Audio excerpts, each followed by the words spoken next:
Welcome everybody to the Gann Academy Math, Science, and CD&f information session and panel. We're so happy to have you here tonight to join us to learn more about these amazing offerings that we have at Gann.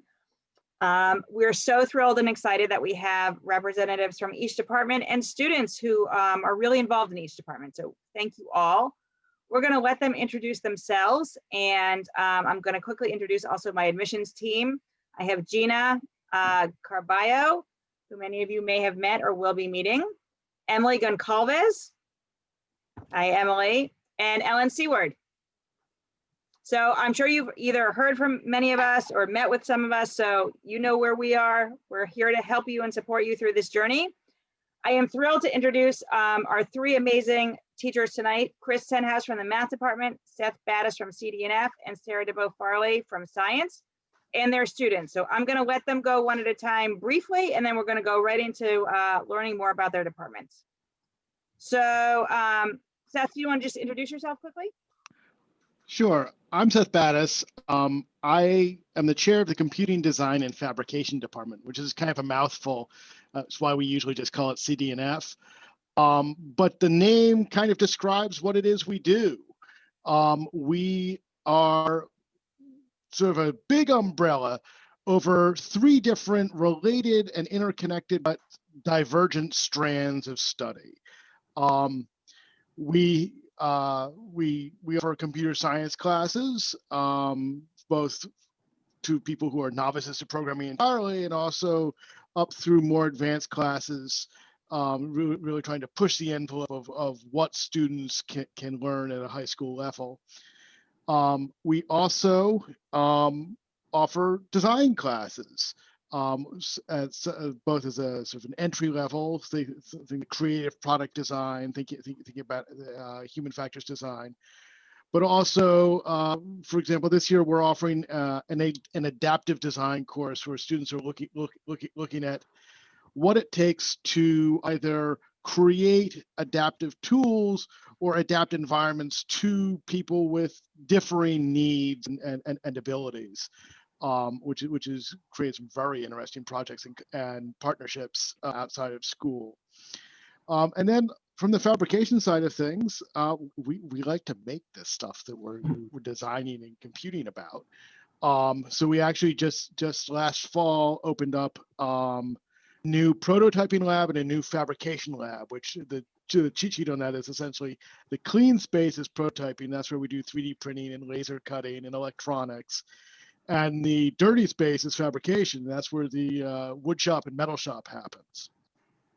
We also have a robotics lab, and robotics and engineering are sort of one of the areas where these things all come together within the department as a sort of interdisciplinary moment where we're pulling on all these different strands to do that, with both in competitive first robotics, and also this year we're offering several levels of robotics courses. And in addition, one of the things that we've been really happy about, and it's actually really neat to see some of my colleagues who have helped with this, is working not just in our own labs, in our own classrooms, but also working in other disciplines. One of the great joys of my life is having a lab across the hall from the art studios. The art department are fantastic playmates, and they come up with really cool projects to build. We have ongoing relationships, sort of obviously, with math and science, because we're all treading in the same end of the pool. But sometimes things come up with Jewish studies or history. I co-taught an interdisciplinary course a couple springs ago between Jewish studies, art, and CD&f that was looking at extending the 11th grade history, disability history project in some interesting ways. So that's CD&f. I want to also draw some attention to the CD&f students who are here.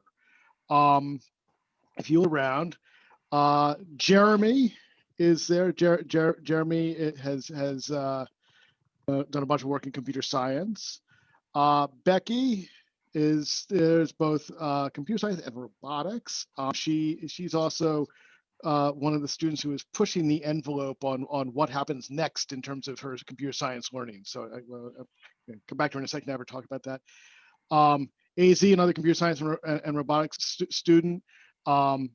AZ has been thinking a lot about the sort of what it takes to build a robotics team, as well as a really interesting independent study next semester that I hope he talks about. And Iris, who is both on the board of Girls Who Code again, and also a member of the Bat Mitzvahs, all-female identifying robotics team, and right now she's building me a 1980 video game. So life is grand on a number of levels. Just to the four of you, I'd love to just take it and have you guys say a word about what it is that you have found that's like most exciting and is most engaging that you've done with CD&f or CD&f adjacent stuff.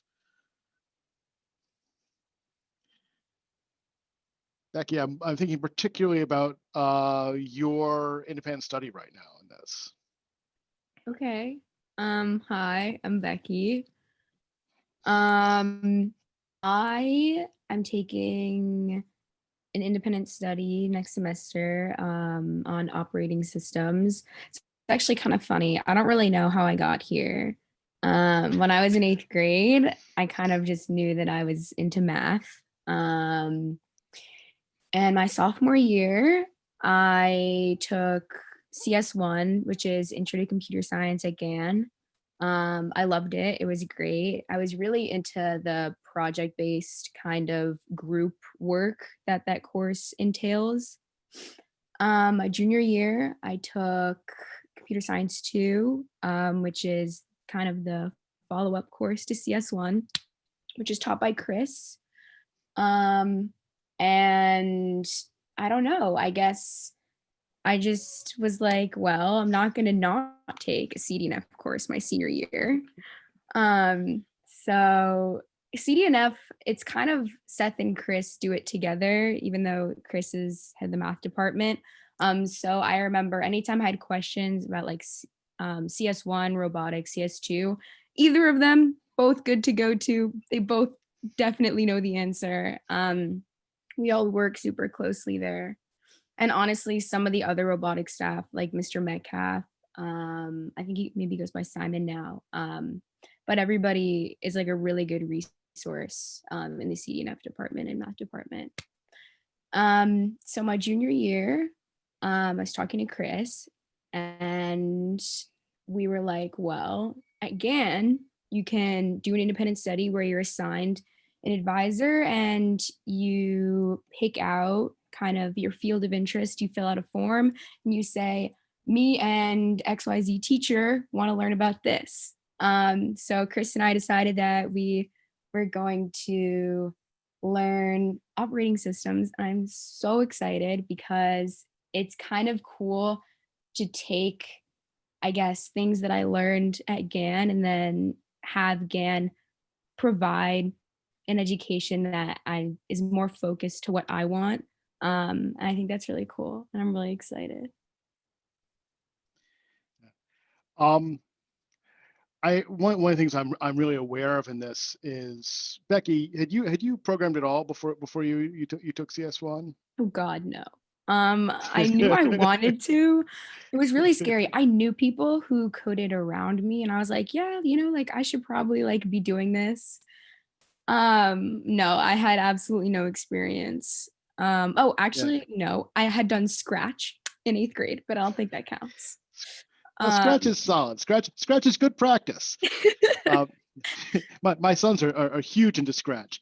So just as a sort of an interesting comparison of CS1 experiences, Jeremy, what you had done some programming before CS1. Talk a little bit about the pace of CS1. We were doing group projects, but what were you worked on? Yeah, so last year I took a CS1, like Becky mentioned. Before that, in like middle school, I had done a little bit with Khan Academy, not so much, but I had a little bit more coding knowledge than some of the rest of the kids in the class. And the way the CS1 class is structured is really interesting and really unique. And so what it is it's essentially, they call it self-paced. So we have projects and assignments that we're working on, but you really work at your own pace at your desk, and you spend like the first 10 minutes of class discussing and introducing a topic, and then you spend the rest of the class really getting hands-on experience with the code. In CS1 it's Java, and you learn by really getting a feel for it and developing a lot of those skills on your own, while always having Seth there in the front of the class and walking around as a resource to help you out when you need it. And mostly just making trouble. And so that was really nice, and it was great to be able to go at our own pace and not feel slowed down or pushed ahead by the rest of the class. So yeah. Iris, Jeremy mentioned this being hands-on. You've been hands-on in a bunch of different ways. Can you talk for a quick second about sort of how Girls Who Code and robotics and CS1 all comes together for you? Yeah, sure. So I have been taking CS1. I've had an interest in coding. I started in FLL when I was in 4th grade, which is the middle school and elementary school program growing up to robotics in high school. So I always knew that I wanted to do robotics once I got to high school.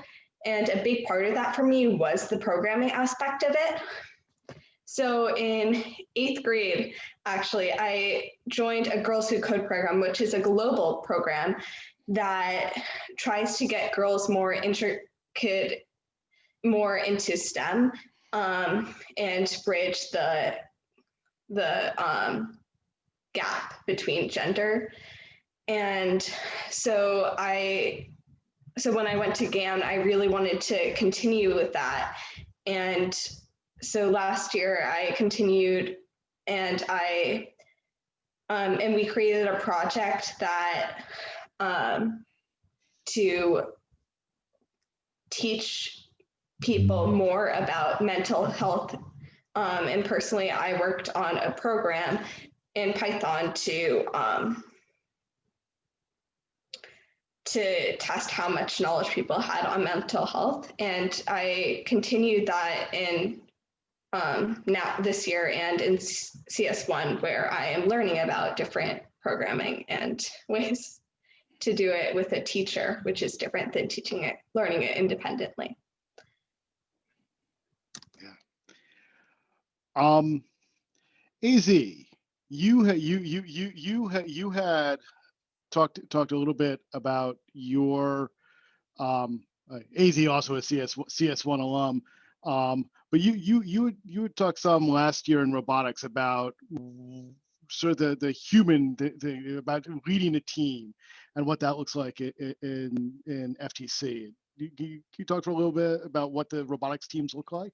Yeah, so I think the robotics department area of GAN is really cool because it gives you all of the aspects of the CD&f department. You have to code the robot, you have to build the robot.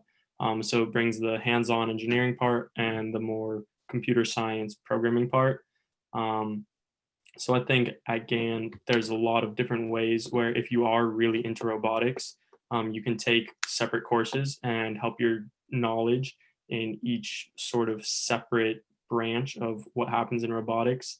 For example, engineering and CS1 and CS2, which are 2 different courses. And I think there's a lot of opportunities to really get involved in the robotics team. I was able to join it freshman year. It's open to all ages, and I really was able to just go in and just be hands-on from the start and have the seniors who had been on the team since their freshman year really teach me what to do, how to do it, and just really help me become a part of the robotics team. Yeah, that's why robotics is unfortunately on a little bit of a hiatus competitively this year, but we're actually offering 3 levels of robotics classes So that we actually have, at the moment, we have mini robot playing fields laid out down in the science hallway and up outside the prototyping lab. In fact, actually, this morning I finally saw two robots doing a two robot weave, passing a wiffle golf ball back and forth down the field, which was very gratifying. I'm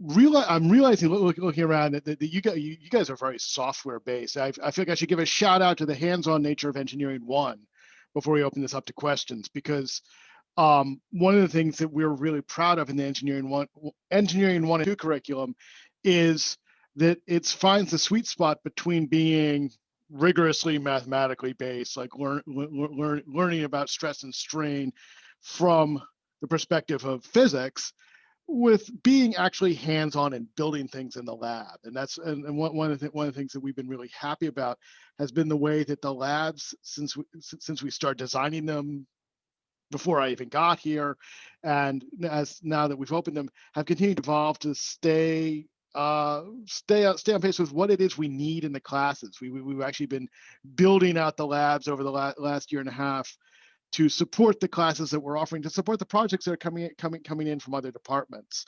One of the things that's been kind of cool has been the moment of applied human factors design, where there's a storyline for why everything is the way it is in the labs, up to and including the layout of the stockpile. One of the things that has been very interesting has been seeing how far students in the engineering classes have been able to take their hands-on building.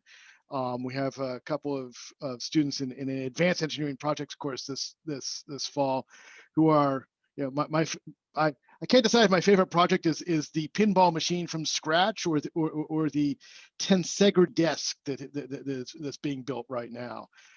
Kobe has been building a tensegra desk, so it is literally hanging upside down from ropes on the bottom frame. It's worth Googling what 1040 means. So there's a whole gamut of things that we're doing in CD&f, and we're really excited to have people come in both with no knowledge who are excited to learn, and people who have a lot of background who want to really push the envelope. Wendy, I don't know if you want to take questions now or if you want to wait until the end. I actually think that Chris may have answered your questions for you. There were a few in the chat. Oh, I totally had the chat closed, so I look at my students. So one was Chris, I think, actually answered them well. So can I add one thing to the Great. answer that I said? If a student takes CS1 during their 10th grade year in a normal year where we're having the Israel trip, sometimes they delay taking the test until the next year and need to study for it. Yeah, there's no win to taking the AP test early. If you're going to keep studying some computer science, you might as well wait and take it when you've studied more computer science. But it is I'm actually running study sessions or review sessions for my CS1 alumni next semester for the AP this spring. So, well, in that case, happy to take other questions either in the chat or later on, but let me hand it over to Chris Senhouse to talk a little bit about math again. Sure. I guess my approach is going to be a little bit different. I have, let me introduce Jack. Jack is down there. I'll let you know where she is. Jack is a senior who transferred to us last year. We're very happy to have her join our community. Jack's an excellent math student, although we have a lot of other math students here who are great math students. If any of you all want to chime in at any point about your math experiences, that would be great as well. But let me just give a little bit of a spiel about the math program at GAN first. Our course sequence is a traditional course sequence. So we start with geometry, and our geometry course is actually not leveled. That gives our students a chance for us to get to know them. And it's differentiated in the classroom. So there are varying levels of challenge you can choose to take on over the course of the year, both in homework, class assignments, and assessments. And based on how much you do of those advanced assignments, that indicates to us how ready you are for higher level math in the future. We found that placement tests really were not giving us good information from kids coming in from so many different schools that we pull from. And that's been a really good experience for our kids. Moving on from that, it splits into 2 levels, Algebra 2 regular, standard, and Algebra 2 advanced.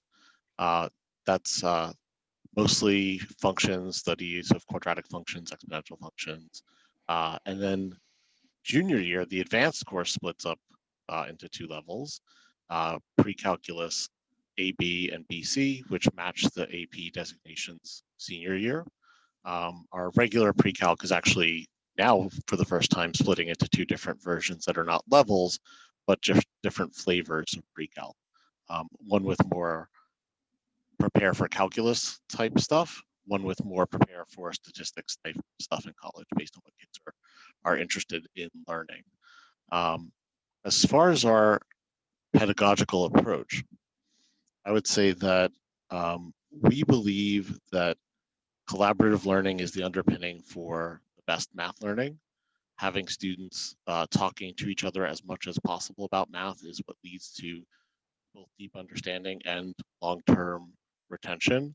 As someone who teaches mostly seniors, I get to see the wonderful end results of students who are incredibly independent, incredibly resourceful, and have retained all of the stuff from the past 3 years or 4 years or 5 years, all of the stuff leading up to taking AP Calculus.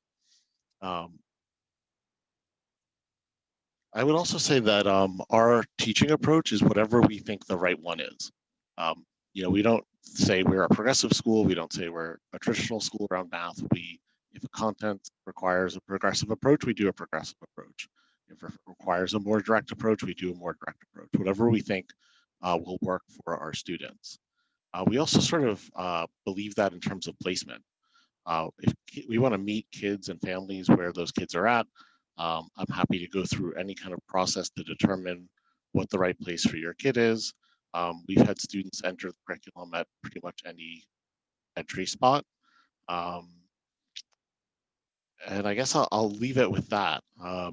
Jack, I don't know, I think I'll hand it off to you to talk about your math experiences. Yeah, sure. And firstly, I'd like to say in response to you all, or you saying thank you for coming to GAN. Thank you for having me.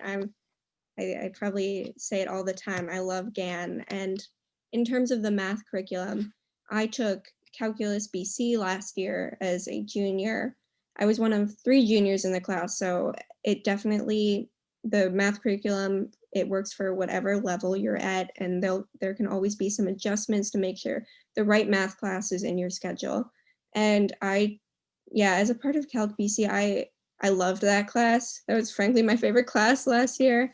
I really enjoyed the curriculum. It was a really fast-paced class, so it was challenging at points, but as we were working in groups for a big chunk of it, it really allowed us to work together and question each other and go through things and really get the process down, and also compare and learn from each other's processes, as well as from the lecture that we would have regarding a topic at the beginning of class.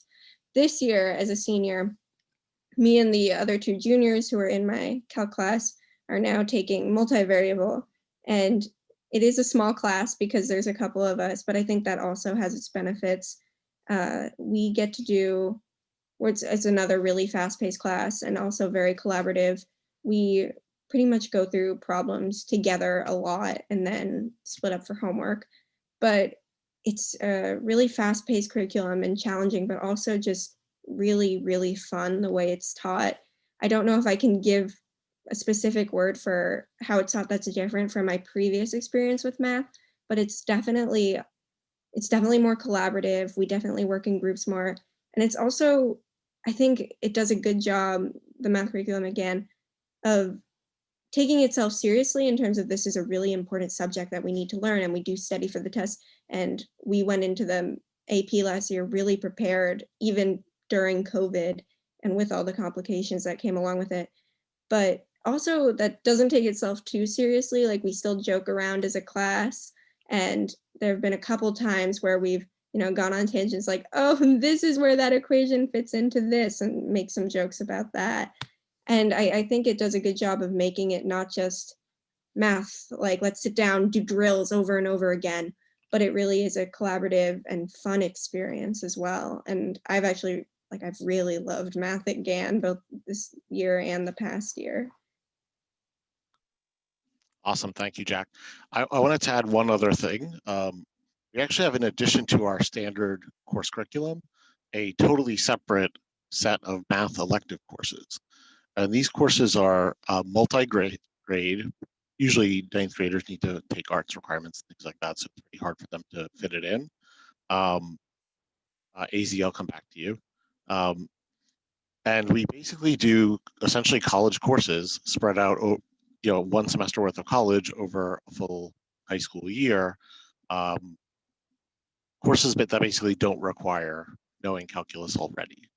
Things like topology, group theory, number theory, formal logic. We just sort of rotate each year. We pick something new, and I'm always amazed at how many of our students are willing to take those leaps into that. Last year I taught number theory, and I had a class of I think 15 students, and 8 or 9 of them were 10th graders, which was just phenomenal. And just to have that much enthusiasm for learning, that our kids are willing to just jump into these challenging electives fearlessly and with intellectual curiosity is one of the things I really cherish about our school. And I'm sad that this year we're not running an elective for the first time in 10 years or something. And I'm looking forward to that coming back next year. So at this point, we can go to AZ and then we'll take questions. AZ, go ahead. So I was just gonna add on to what Jack said. Great. Jeremy and I are both juniors in the BC Calc curriculum right now. And it is a very fun class, I must say. There is a great balance between fun and learning, and we all collaboratively work together. There's a lot of discussions going around the classroom. If one person gets stuck, we always help the other. And I just really wanted to agree with what about how Jack had described the class.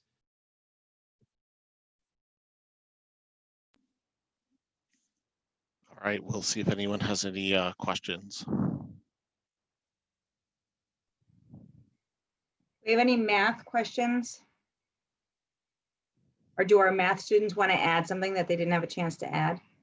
I can just add real quick that the math class this year I'm not taking an AP, but I was just really also impressed with how prepared I went into the AP last year. That was I went into that test, and I saw the problems on it, and I was like, whoa, wait a second. We've totally talked about this in depth. This is at this point kind of, do it with my eyes closed. And I was really glad about that, especially during COVID. It was very difficult, I think, for a lot of other classes to sort of switch to online and deal with taking that curriculum and shifting it. But I had a really great time with math as a whole last year, even when we were online. And at the end of it, when I went into the test, that was the test I was most confident on, if I'm being honest. Yeah, we do have pretty solid AP scores too. Let me answer some of the questions that were asked in the chat. Can ninth graders take the math elective courses? The answer to that is yes, it has happened, but with the schedule, sometimes it's hard to fit that in because they have to take their Arts Foundations courses as well. But I have had it happen. It can be intimidating for a ninth grader because they're in there with some high-powered kids sometimes. But they're certainly welcome to try it. The next question was, are there math clubs or competitions? We do have a math club that's very active, especially in the fall. We do an online competition called Math Madness.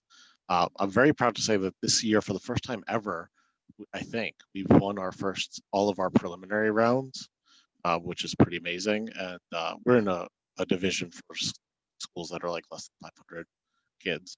And we are going to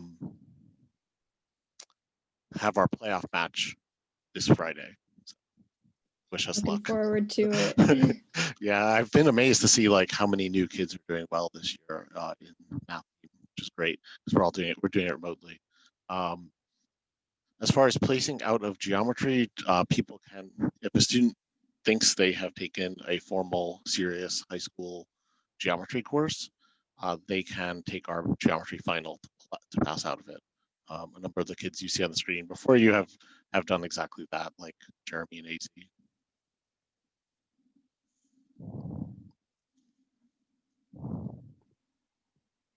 These are great questions.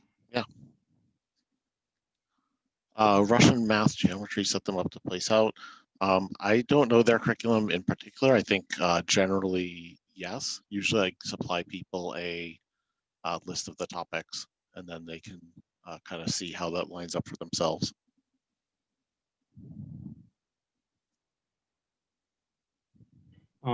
Just also answering on to that, adding on to that answer. Yeah. That was what set me up to skip or place out of geometry. I took a Russian math geometry course in 8th grade, and then I took the final for the GAN geometry final for 9th graders. Awesome. Thank you, Izzy. All right, we will pass it over to Sarah DuBeau-Farley and science.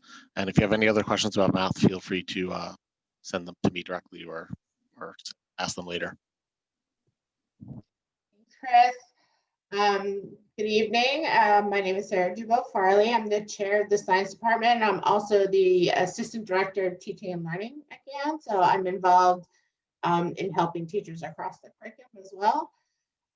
Just to give you a little background about the offerings in the science department, very much like the math department, we start off with a unleveled course in conceptual physics in the 9th grade.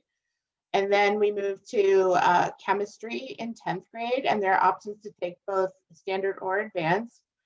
Then biology in 11th grade, and again, there's a standard and advanced option.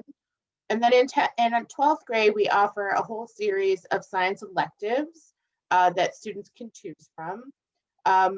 Although 12th grade electives are not required, generally something like 85 to 90% of students end up taking a science elective their senior year. Some of those electives include biotechnology, which I teach, experimental organic chemistry, biological basis of behavior, which is kind of a neuropsych kind of course. There's an environmental science course, and then there's advanced physics course for people who want to do more calculus-based physics, get that opportunity.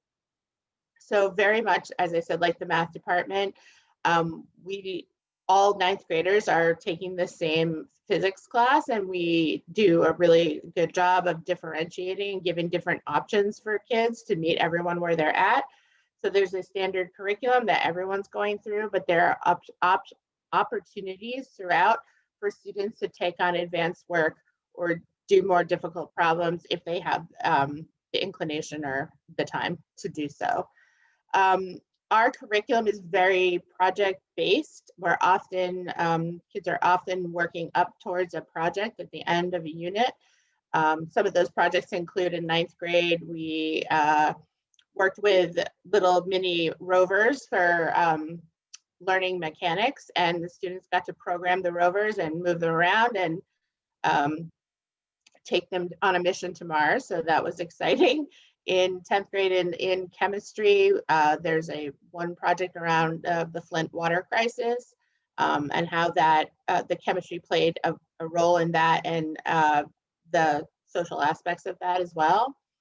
And then in biology, there are all kinds of, it's a little bit more lab-based. The standard biology class is very much more project-oriented. There's a whole unit that works out in the GAN garden. In advanced, we have been doing labs on cell membranes, and we're going to be doing some more coming up on photosynthesis and respiration. So very hands-on, very lab-based. We're very focused on a sequence of skills, science skills that we want students to have by the time they're done with their required courses in 11th grade. So some of those skills include, data collecting and organizing your data, data analysis and pattern recognition, writing about your conclusions in an evidence-based way, ability to design experiments, etc. So we have a very intentional progression of those skills from 9th through 11th grade. And then the students get the opportunity to do some really cool independent work in 12th grade. Some things include students take on projects of their own design in organic, in experimental organic chemistry, in biotech. They're also working extremely independently in the lab, doing things like manipulating the DNA of bacteria or doing some gene editing. So some really exciting stuff that kids are able to do in a very independent and self-driven way. So it's really kind of fun. So tonight I have Mayor Baker who's here. He's in 9th grade physics. So I appreciate your patience and hanging out until this point. So he's I'm gonna throw him some questions about the transition from 8th grade to 9th grade science here at GAN. And then both AZ and Jeremy are in advanced biology this year and can speak a little bit more about sort of the progression from physics to chem to bio. So Mayor, I'll start with you. How did you feel like the transition from 8th grade to 9th grade science worked for you this year? Like what was different and what are you liking about it? The transition was pretty smooth and easy because the class is very engaging and interactive, and we do a lot of learning with experiments, and specifically that rover project she was talking about. That was very fun. I definitely feel comfortable asking questions if I don't understand. So, and there's time out of school to also talk to her if we need help with the project or just ask questions. It's different. I guess there's just a lot more of experiments and doing more independent and also in-group work, like, yeah, with experiments and it's more about, she's encouraging us to ask questions and understand the material. And it's very easy to contact her out of school. Even during COVID, there's time to meet with her. And yeah. So Mayor, can you just talk a little bit about how the class works for students who are working at different paces? Well, there's advanced work you can do. So everyone will have the same like assignment, but then if someone is more advanced, they can do the advanced work at the end. And we're encouraged, even if we're unsure about it, we're encouraged to do the advanced work and to try it out. And she's very open to answering questions. Anyone can ask if they don't understand. So it's very open to all levels. Okay. Thank you. Jeremy or AZ, can you guys, either one of you, talk a little bit about, now that you're in biology in 11th grade, like what this sequence, how the skills have progressed throughout your time?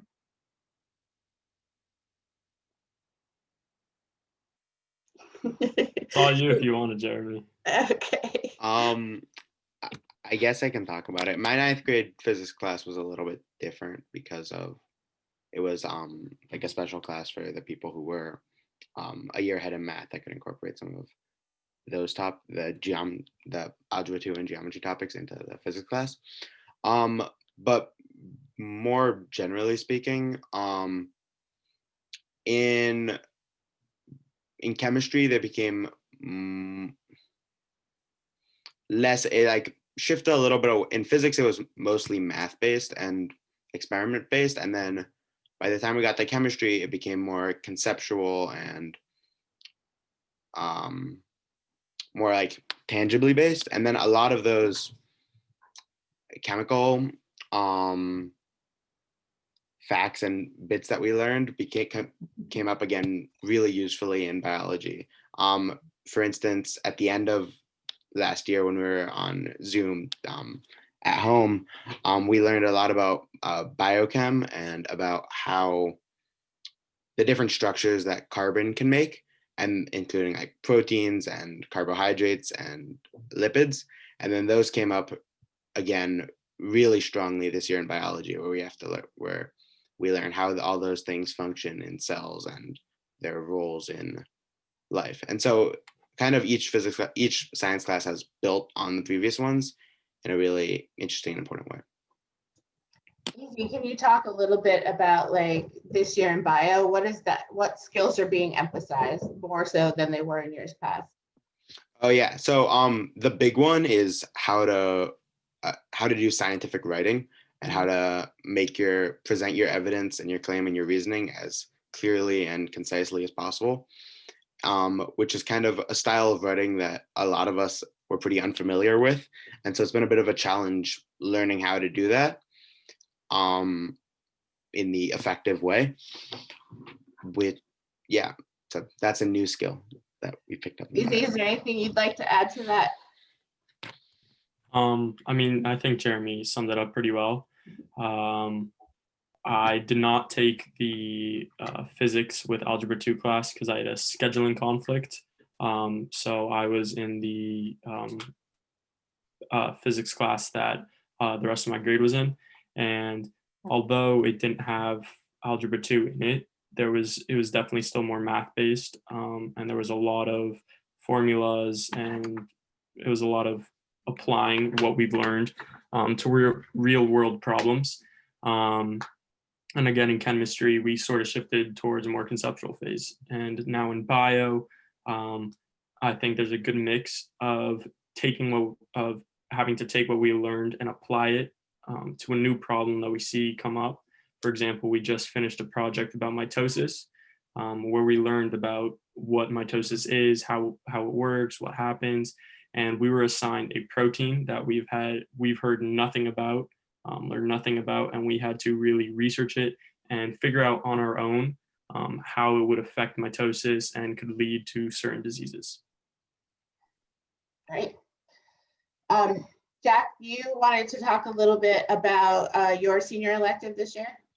Yeah, and last year too, I had, as a transfer, a kind of unique experience with science at GAN, just because my old schedule was a little bit different. So I took bio my freshman year, chemistry my sophomore year, and then I was lacking in physics. And because I was in the calculus last year, I was able to actually take one of the senior electives, advanced physics, and I got to sort of enjoy, I think, a sort of really fun way to do physics.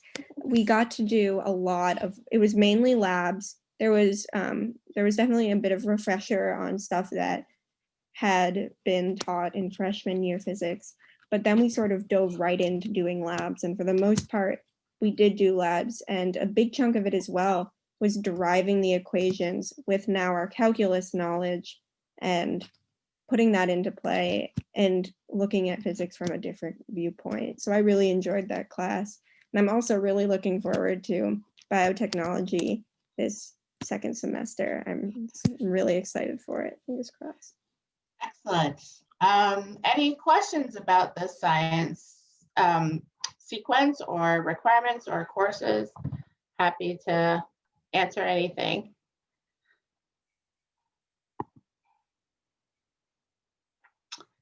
All right, turn it back over to you, Wendy. Thank you very much. Well, this was informative. I learned a lot. I don't have a math and science background, so I actually want to come and take all of your courses. I do want to open it up before we go, because we do have a little bit more time if anybody has questions that didn't have a chance to ask their questions. And if not, obviously we're always all available. We can put our information in the chat. You can reach out to admissions and we can connect you with the right department chairs. Do our students want to add any last words of wisdom? No? Okay.